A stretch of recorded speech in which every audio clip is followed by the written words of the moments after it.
वंदन, साथ ही साथ संतों में संत रविदास साहब को वंदन और यहाँ उपस्थित सभी हम बंधुओं को जय भीम। जय भीम, जय भीम, जय भीम, जय भीम। बहुत बहुत साधुवाद। इस बुद्ध विहार पर आप सभी हम बंधुओं का स्वागत नमन वंदन अभिनंदन है और पंचशील बौद्ध धर्म प्रचार समिति जिला गोंडा उत्तर प्रदेश की तरफ से आप सभी का स्वागत है। और आज कार्तिक पूर्णिमा के अवसर पर तथा गुरु नानक जयंती के अवसर पर और बिरसा मुंडा की जयंती के अवसर पर भी आप सभी का स्वागत नमन वंदन अभिनंदन। और अपने सभी महापुरुषों को नमन करते हुए मैं अपनी बात आप सभी से रूबरू करूँगा। कभी कभी तो लगता है कि बुझता हुआ चिराग हूँ अपने मजार का तो लेकिन जो है आप लोगों के यहाँ आने के बाद जोश पैदा होता है कि क्या बोलते हैं कि अपने जो है विचारों को लोगों को बताया जाए और कार्य किया जाए। तो कभी कभी निराशा भी होती है बहुत तेज़ी से कि कभी कभी हमारे ही साथी कभी कभी किनारे हो जाते हैं और सपोर्ट नहीं करते। तो निराशा इसी वजह से होती है कि पहले हम लोग 2016 से पहले हिंदू धर्म के व्यवस्था में थे। हिंदू धर्म के व्यवस्था को छोड़ करके और 2016 से माननीय मिशन गायक छोटेलाल जी के सानिध्य में हम बौद्ध धर्म की तरफ आए और जब से हमने 2016 से इस बौद्ध धर्म में पकड़ा है तब से हमने पीछे मुड़ करके और कभी भी आप ये जान लीजिए कि जिस तरह से हम लोग हिंदू रीति रिवाजों के त्योहारों को और व्रत को शादी विवाह को और कहीं भी आना जाना हुआ कहीं तीर्थ स्थानों पर जाते थे वो सारा सिस्टम जो है पूरी तरह से हमने चेंज किया। जैसे कहते हैं कि राव साहब कहते हैं कि दो नावों पे पैर नहीं रखना चाहिए, हमको एक नाव पे पैर रखना चाहिए क्योंकि दो नावों पे पैर रखने वाला जो है वो इस पार से उस पार नहीं जा सकता। तो जब से 2016 से इस मिशन को बढ़ाने के लिए बहुजन साहित्य केंद्र की स्थापना हुई और उसके द्वारा आज की स्थिति ये है कि कम से कम हम तो ये जानते हैं जिला गोंडा और गोंडा से बाहर कुछ नहीं तो 1000-2000 संविधान जो है लोगों के घरों में और बाबा साहब तथागत बुद्ध और बहुजन समाज के जितने भी महापुरुष हैं उनकी फ़ोटो भी पहुंच चुकी है। तो अब लोगों के घरों में पहले कहीं कुछ भी नहीं था, कुछ ही लोगों के घरों में था जो बहुत पुराने मिशनरी साथी थे। तो अब माननीय रामपाल जी ने भी बात कही है कि मंच पर जो है लंबा छोड़ने से कुछ काम नहीं होगा और किशनलाल जी ने भी कही है।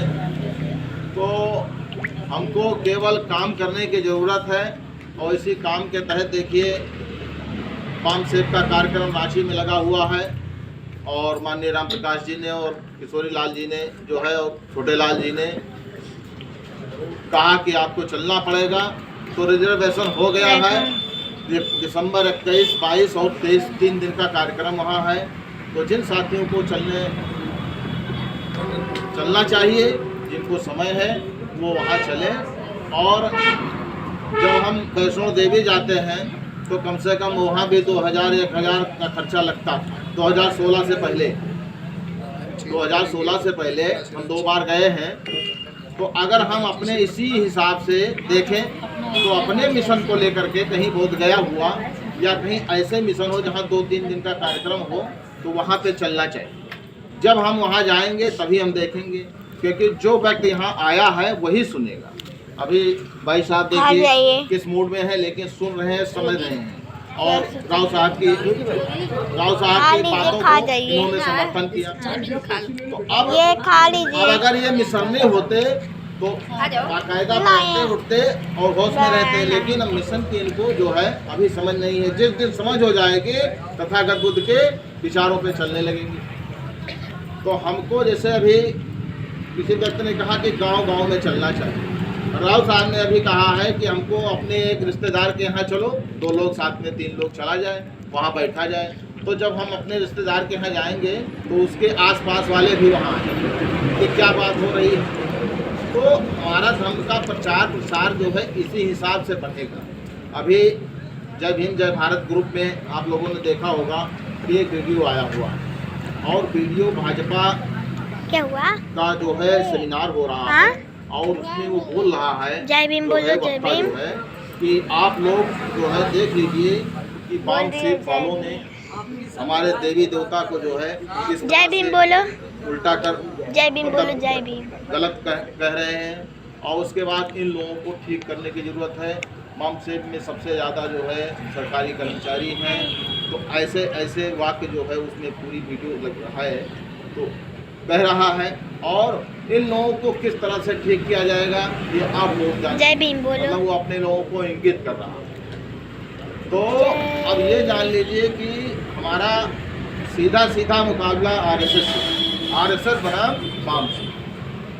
तो अब इसमें हमको डरने की भी ज़रूरत नहीं है, क्योंकि जब हमारे महापुरुष नहीं डरे उस समय, जब 1947 के पहले जब संविधान नहीं लागू था, कहीं आपकी रिपोर्ट नहीं लिखी जाती थी, तब नहीं डरे, तो इतना अधिकार दे दिया तो आज हम लोग क्यों डरे।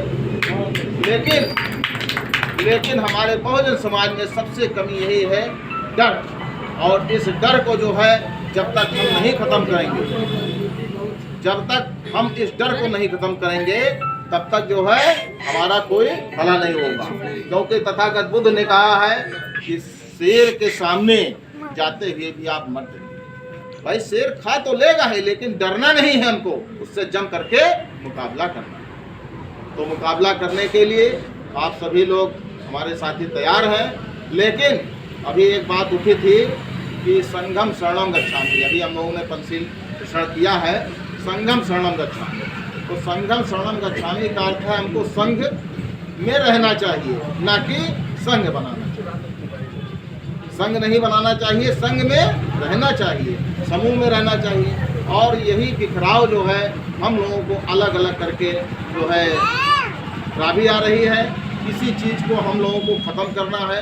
जिस दिन ये चीज़ ख़त्म हो जाएगा उस दिन आपके अंदर से युगो और वैमनस्यता और ईर्ष्या ये खत्म। हमारी सबसे बड़ी कमी यही है कि हम जो है अलग संगठन बना करके अलग बातें करते हैं, मिशन की ही बातें करते हैं, लेकिन अलग करते हैं। क्योंकि जब इस व्यवस्था में 4 वर्ण बन गए हैं तो 4 वर्णों में सबसे छोटा जो है शूद्र है, और शूद्र में 6743 जातियाँ हैं। तो इस 43 जातियों को ख़त्म करने के लिए हमारे महापुरुषों ने भी प्रयास किया, और हम लोगों को भी पूरी तरह से तन मन धन से प्रयास करना चाहिए। इस विषय पर भी ये एक स्लोगन बात होना चाहिए, इसको कैसे ख़त्म किया जाए। जब तक ये ख़त्म नहीं होगा तब तक हम आगे नहीं बढ़ेंगे। मैं इन्हीं बातों से का जो है विचार जो सुना और बहुत अच्छा लगा। इन्हीं बातों से आप सभी को बहुत बहुत साधुवाद। जय हिंद जय भारत। अपनी बातों को विराम दूंगा।